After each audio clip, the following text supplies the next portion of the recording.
যদি কোনো কারণে না ভোট জিতে যায় কিংবা হা ভোট গ্রহণযোগ্য না হয়, কি পরিস্থিতি দাঁড়াতে পারে? যদি না ভোট জেতে, then the war will start all over again. রাজনৈতিক ঐক্যমত জীবনে আমি শুনিনি কখনো। ঐক্যমত করার জন্য ৯০ কোটি টাকা ব্যয় করা হয়, বাইরে থেকে প্রফেসর হুম, নিয়ে যাওয়া হয় আমাদের মতো বিশ্ববিদ্যালয়ের প্রফেসর। ঐক্যমত। তা ওই হুম, রাজনীতিকদের রাজনীতি করার কোনো অধিকার আছে ভাই? এদের মান সম্মান ইজ্জত বলে কিছু নাই। জি। যে না হয়, প্রথমেই জেলখানায় যেতে হবে আমার শ্রদ্ধেয় শিক্ষককে, ডক্টর ইউনুসকে, and his all advisors। এই হাবুটের ভবিষ্যৎ কি হচ্ছে আমি আপনার বলে দিচ্ছি। এই বৃদ্ধ রাজনীতি সিস্টেমের ভিতরে যারা বাস করে, হুম, এদের অধিকাংশ বাড়ি ঘর জ্বালিয়ে মানুষ ফেলে দেবে এবং এই হুম। পার্লামেন্টকে ভাঙবে। বাংলাদেশে ১২ ফেব্রুয়ারি নির্বাচন হতে যাচ্ছে। দুটি নির্বাচনে অনেকটা। একটি বিএনপি জামাতের মধ্যে প্রতিযোগিতামূলক নির্বাচন, আরেকটি হ্যাঁ এবং না এর মধ্যে প্রতিযোগিতামূলক নির্বাচন। আমরা বিএনপি জামাতের বিষয়ে আলোচনায় আসবো পরে। কিন্তু একটু আপনার কাছে শুরুতে যে বিষয়টি জানতে চাই। অর্থাৎ সংস্কারের পক্ষে হ্যাঁ ভোট দিন, যারা সংস্কার চান না তারা না ভোট দিন। যদি কোনো কারণে না ভোট জিতে যায় কিংবা হ্যাঁ ভোট গ্রহণযোগ্য না হয়, কি পরিস্থিতি দাঁড়াতে পারে? জল ভাই, আপনি অত্যন্ত সিরিয়াস একটা কোশ্চেন বলেছেন, ভেরি ইম্পর্টেন্ট। আমি একটা কথা বলি যে জাতীয় স্বাধীনতা, সার্বভৌমত্ব একদিন আসে। এটা কি ঠিক রাখতে হলে প্রত্যেকদিন লড়াই করতে হয়। ২৪শে জুলাই, আগস্টে যে ইয়া হয়েছে, আমরা একটা রিফর্ম চেয়েছি। যে পুরনো যে বন্দোবস্ত সিস্টেম ছিল, এটাকে ফেলে দিয়ে নতুন ইয়ং জেনারেশন, মডার্ন বাংলাদেশকে আমরা চেয়েছিলাম। কোনো অন্যায় হয়নি। আমাদের বৃদ্ধ যারা, আমি বলি রাজনীতিক যারা ছিল ক্ষমতায় এবং ক্ষমতার বাইরে, তারা এই দেয়ালের লেখনটা তারা ভুলে গেছে। এখন যদি না ভোট জেতে, then the war will start all over again. আপনি মনে করবেন না যে এই জনতা, এই বাচ্চারা, এই আমার মা বোনগুলো, বিশেষ করে মেয়েরা যেভাবে এগিয়ে গেছে, বা ৭১ সালে স্বাধীনতা যুদ্ধে অংশগ্রহণ করার আমার সৌভাগ্য হয়েছিল। I was almost 17 and a half years old। আমরা মেয়েদের এই ভূমিকা তখন কখনো দেখিনি। তারপর থেকে সারা জীবন তো আমরা ছাত্র আন্দোলন করে আসছি। এখানে আমি অবাক হয়েছি যে এটা অনেকটা গাজার মতো। একটা ছেলে মারা গেছে, আর মা তার মাত্র ৮-৯ বছরের ছেলেকে বলছে, "তুইও এবার যা, আন্দোলনে যা।" একবার বলছে না যে, "আমার ছেলেটা মারা গেছে, তুই আর যাস নে, বা নিখোঁজ হয়েছে, বা গুম হয়েছে।" আমি এই মার জন্যে আমরা বাংলাদেশের মানুষ আমরা গর্বিত। আপনি মনে রাখবেন, what Bengal thinks today, the whole India thinks next day. আমরা বাংলাদেশের মানুষ অত্যন্ত প্রাগম্যাটিক। আমরা অত্যন্ত শান্ত স্বভাবের মানুষ। এক ধর্মে এক ল্যাঙ্গুয়েজেই প্রায় আমরা কথা বলি। হয়তো 92% এট লিস্ট। তো এখানে আপনি যে দলই করেন না কেন, মানুষের ভিতরে কিন্তু দেশপ্রেম আছে। যে দলই হোক না কেন। আপনি দেখেন না, এই যে আপনি ঢাকায় নির্বাচনী ডাকসু যেখানে যা বলেছেন, এই ছেলেপেলেগুলো নাকি একসময় ছাত্রলীগের ভিতরে ছিল। কেউ বলে ছাত্র দলের ভিতরে ছিল। আর আজকে দেখেন তারা কিভাবে বেরিয়ে এসে কি করলো। আগামীতে যদি না ভোট হয়, জুয়েল ভাই, আমি দেখছি আমরা সিভিল ওয়ার এর দিকে এগিয়ে যাচ্ছি। এখানে দেখেন, রাজনৈতিক ঐক্যমত জীবনে আমি শুনিনি কখনো। ঐক্যমত করার জন্য ৯০ কোটি টাকা ব্যয় করা হয়, বাইরে থেকে প্রফেসর নিয়ে যাওয়া হয় আমাদের মতো বিশ্ববিদ্যালয়ের প্রফেসর। ঐক্যমত। তা ওই রাজনীতিকদের রাজনীতি করার কোনো অধিকার আছে ভাই? এদের মান সম্মান ইজ্জত বলে কিছু নাই। ব্রিটিশ আমলে লন্ডন রাউন্ড টেবল কনফারেন্স একটা হয়েছিল। আলোচনা, ঐক্যমত না, আলোচনা যে ভারত বিভাজনের আগে আপনার কিভাবে ভারতটা দেওয়া যায়। এইজন্য এটা আলোচনা হয়েছিল এবং ভারতের যত মুসলিম, অন্যান্য ধর্মাবলম্বীর কিছু লিডার এবং কংগ্রেস, মুসলিম লীগ, তাদেরকে নিয়ে যাওয়া হয়েছিল আলোচনার জন্য, ঐক্যমত না। কিভাবে সুন্দরভাবে। এবার দেখেন আপনি ঐক্যমত করলেন। করল যে সরকার, যে কথাটা আপনি বলছেন, এই সরকারের বৈধতা দেওয়ার জন্যই কিন্তু হারকে ভোট দিতে হবে। এটাই বলছে। কিন্তু কি প্রচার আছে দেখেন। এটা সরকারের ব্যর্থতা, এটা নির্বাচন কমিশনের ডবল ব্যর্থতা। আমি নাসির ভাইকে চিনি পার্সোনালি। উনি আমার ইউনিভার্সিটি ৩-৪ বছরের সিনিয়র, এবং ডক্টর ইউনুস সাহেবের, আমিও যেমন ছাত্র, নাসির ভাইয়ের ছাত্র। But he was very good student. He was first class, first in economics. কিন্তু উনি শান্ত প্রকৃতির লোক। আমি বুঝছি না যে আপনি হ্যাঁ ভোটে আপনি আসছেন যে সংবিধান ভেঙে। আমরা যদি পাল্টা কেউ আর্গুমেন্ট করে, আমাদের তো সংবিধান ছিল, আমাদের একটা প্রধানমন্ত্রী ছিল, আরে উনি নির্বাচিতই ছিল, তাকে ফেলে দিয়ে আপনি চলে আসছেন কোন অনর্গ্রাম, আপনি সেই সংবিধান নিলেন না। মানে এটা জুগা খিচুড়ি দিয়ে আপনি হুকুমাত করেছেন, ভেরি গুড। এখন যদি আপনি না হয়, তাহলে দেখতে হবে যে নার ভিতরে কি আছে, হ্যার ভিতরে কি আছে।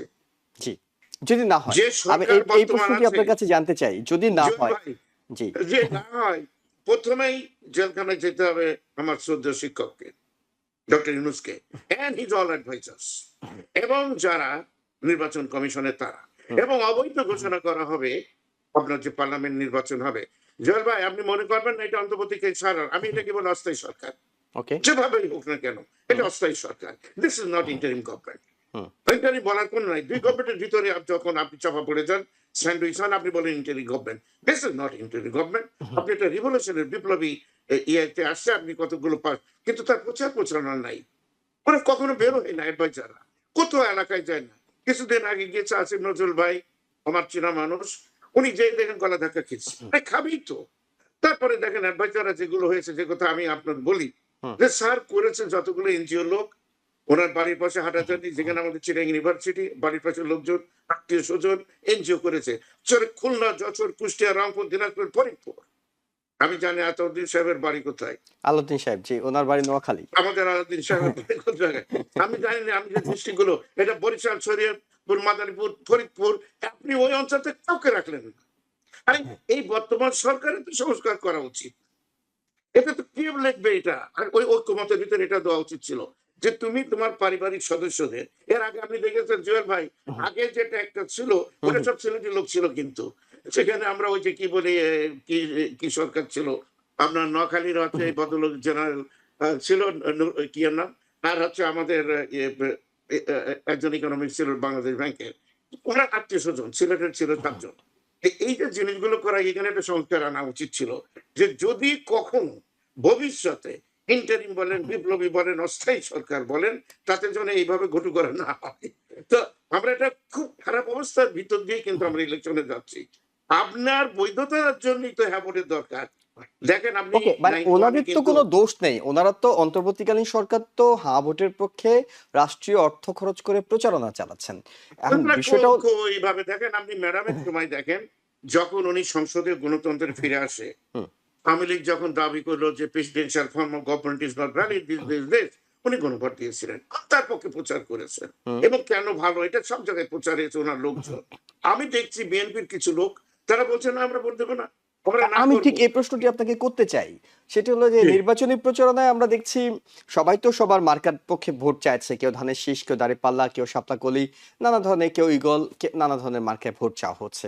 কিন্তু এই বিশাল প্রচারণার অংশ জুড়ে বড় একটি রাজনৈতিক দল তারা হ্যাঁ ভোটের পক্ষে কিছুই বলছেন না। তারা বলছেন না বলছেন। যে হ্যাঁ ভোটে ভোট দিন। তাহলে তারা তো একটা বড় রাজনৈতিক শক্তি এবং তারা ক্ষমতায় যাওয়ার স্বপ্ন দেখছে, ক্ষমতায় যাওয়ার মতো করেই তারা কাজগুলো এগিয়ে নিচ্ছে। তারা যদি হ্যাঁ ভোটে ভোট না দেয়, তারা যদি হ্যাঁ ভোটের পক্ষে কথা না বলে, আওয়ামী লীগ প্রকাশ্যে বলছে না ভোট, প্লিজ না ভোট, আওয়ামী লীগ বলে দিচ্ছে, তাহলে হ্যাঁ ভোটের ভবিষ্যৎটা কোথায়? অর্থাৎ রাজনৈতিক দলগুলো তারা যদি মনে না করে যে হ্যাঁ ভোট জয়যুক্ত হওয়া উচিত, তাহলে এই হ্যাঁ ভোটের ভবিষ্যৎটা কি দেখছেন আপনি? এই হাবুটের ভবিষ্যৎ কি হচ্ছে আমি আপনার বলে দিচ্ছি। এই বৃদ্ধ রাজনীতি সিস্টেমের ভিতরে যারা বাস করে, হুম, এদের অধিকাংশ বাড়ি ঘর জ্বালিয়ে মানুষ ফেলে দেবে, এবং এই হুম, পার্লামেন্টকে ভাঙবে। কারণ অধিকার নেই আপনি নির্বাচন করা। স্যার মনে রাখবেন, টেকনিক্যালি হাসিনা কিন্তু এখনো গভর্নমেন্টে। যদি আপনি তার আগে সংবিধানকে আপনি বিশ্বাস করেন, তাহলে এই সংবিধান বের করে আপনি অল্টারনেটিভ দিয়েছেন, যেখানে দুই কক্ষ হবে, এটা আপনি এটা করতে পারবেন না, আপনি হুম, বিচার বিভাগ এটা হবে, স্বাধীনতা এটা হবে, এটা আগে কিছুই ছিল না। আপনি নতুন করলেন, এবং এর অধীনে নির্বাচন হবে, হুম, এখানে প্রপোর্শনাল ভোট হবে, একটা দ্বিকক্ষ বিশিষ্ট হবে, একটা সেনেটোরিয়াল হবে ১০০ লোক দিয়ে, হুম, হুম, 100,000 ভোট যে কোনো পাক, ছোট হুম, দলকেও সম্পূর্ণ আপনি নতুন দিলেন, আপনি দিলেন একদিন ইলেকশন, এবং সেখানে আপনি ফেল করলেন। আপনি কি মনে করবেন জনতাকে বাঁচিয়ে রাখতে পারবেন? Totally nonsense. এদের ভিতরে কোনো স্টেটসম্যানশিপ নাই। যে রাজনৈতিক দলগুলো তাদের নিজেদের ভবিষ্যৎ চিন্তা করে না, আমরা বারবার দেখছি। হুম, আমাদের সাধারণ মানুষ কিন্তু সচেতন জুয়েল ভাই। কিন্তু এই রাজনৈতিক নেতাগুলোর এত বুদ্ধি বিভ্রম, আমি দেখে অবাক হই। এদের রাজনৈতিক অধিকার থাকা উচিত না, এবং আপনি দেখবেন ভবিষ্যৎ হয়তো তাও হয়ে যাবে। কমপ্লিটলি মানুষ ফেড আপ হয়ে যাবে। ওকে ডক্টর কিন্তু মোহাম্মদ, আমরা জানি না, we hope for the best. আমরা আশা করি হ্যাঁ ভোট জিতবে, এবং আমরা এই যে সংস্কার চাচ্ছি 53 বছর, হাফ অফ দি সেঞ্চুরি পরে আমরা যদি জনগণ, কৃষক, শ্রমিক, জনতা, মেহনতি মানুষ, রায় বিক্রেতা, কদু বিক্রেতা, আপনার এই সমস্ত মানুষগুলোকে একসাথে নিয়ে যদি আমরা একটা ভোটাধিকার প্রয়োগ করে তাদের বৈধতার জন্য, ইউনূস সাহেবের বৈধতা, কিন্তু উনি তো জানেন না, উনি নিজেই যে প্রচারণা করছেন ওখানে কোথাও যান না, ভালো কথা উনি পারেন না, কিন্তু ওনার মন্ত্রীরা গেলেই তো গলা ধাক্কা, তারা তো হয়তো কয়েকদিন পরে এরা আপনার জেলখানায় যেতে পারে। তো এরা এদের পদগুলোকে যেভাবে এরা কণ্ঠকাকীর্ণ করছে, আমি তো চিন্তা করছি যে আপনি জল ভাই, যদি এটার বৈধতা নিয়ে আওয়ামী লীগ বা বিএনপি বা জামাত কেউ না কেউ তো ফেরত করবে, তারা যদি মিলিতভাবে কোর্টে যায় যে অন হোয়াট গ্রাউন্ড, এই জন্য গণভোট হওয়া আগে উচিত ছিল। তারা করিনি, আচ্ছা ঠিক আছে, একদিন হইলো ভালো কথা, you save the money, but you cannot save the country, and you cannot save your life and the constitution at the same time if it is failed. আমি আপনার বললাম, আপনার এখানে আপনারা আসবো ইনশাল্লাহ, ইলেকশনের পর দেখা হবে, তখন নিউ ইয়র্ক থেকে সম্প্রচারিত TVN 24 টেলিভিশন বিশ্বজুড়ে বাঙালির কণ্ঠস্বর।